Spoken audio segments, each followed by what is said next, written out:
च्या धरणगाव तालुक्यातील पाळधी गावात दोन गटामध्ये वाद झालाय। समाजकंटकांकडून काही दुकानांची जाळपोळ तोडफोड देखील करण्यात आली आहे। मंत्री गुलाबराव पाटलांच्या चालकाने हॉर्न वाजवल्याच्या रागातून हा गोंधळ झालाय।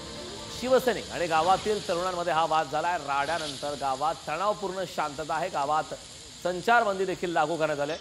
पाळधी पोलीस स्टेशनमध्ये 20 ते 25 जणांविरोधात गुन्हा दाखल करण्यात आला आहे। समाजकंटकांकडून काही दुकाने देखील जाळण्यात आली। काही दुकानं वगैरे फुटलेत। आम्ही आरोपींचा शोध घेतोय। माननीय SP साहेब आहेत, IDC साहेब आहेत, DSP साहेब आहेत, आमचं पूर्ण स्टाफ आहे, RCP आहे।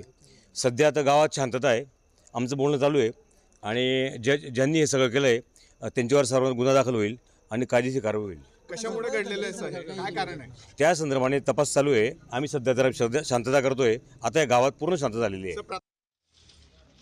या संदर्भात ताजे अपडेट देण्यासाठी आपले प्रतिनिधी सचिन गोसावी आपल्यासोबत फोन लाईनद्वारे जोडले। सचिन, खरं तर आपण पाहतोय समाजकंटकांनी दुकानं जाळलेली आहेत, तोडफोड केली आहे, त्याची दृश्य समोर येत आहे।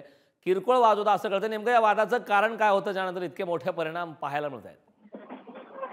निश्चितच, कारण आपण जर बघितलं तर पाळधी गावामध्ये काल रात्रीच्या सुमारास गुलाबराव पाटील यांच्या परिवारातील काही सदस्य घराकडे जात असताना त्यांच्या चालकाने हॉर्न दिल्याने काही किरकोळ वाद झाले। त्यानंतर दोन गट आमने सामने झाल्याने त्यांच्यात हाणामारी झाली। हाणामारीचं रूपांतर हे दगडफेक आणि जाळपोळीमध्ये झाल्याचं आपल्याला पाहायला मिळालेलं आहे। निश्चितच आपण जर बघितलं तर या संपूर्ण प्रकारामध्ये 10 ते 12 दुकानांचं मोठ्या प्रमाणावर नुकसान झालेलं आहे।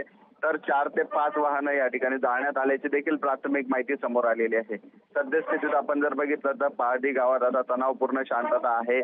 2 ते 3 दंगा नियंत्रण पथक जे आहेत त्या ठिकाणी तैनात करण्यात आलेले आहे। त्यामुळे परिस्थिती नियंत्रणात असून तणावपूर्ण शांतता आपल्याला पाहायला मिळते आहे। या प्रकरणी पोलिसांनी 20 ते 25 अज्ञातांविरोधात गुन्हा दाखल केलेला आहे। तर काही लोकांना ताब्यात देखील घेण्यात आलेला आहे। सध्या परिस्थिती ही नियंत्रणात आहे, त्यामुळे कोणी अफवांवर विश्वास ठेवू नये असे आवाहन देखील पोलिसांतर्फे करण्यात आलेले आहे। नक्कीच सचिन, खूप खूप धन्यवाद या सविस्तर अशा माहितीबद्दल।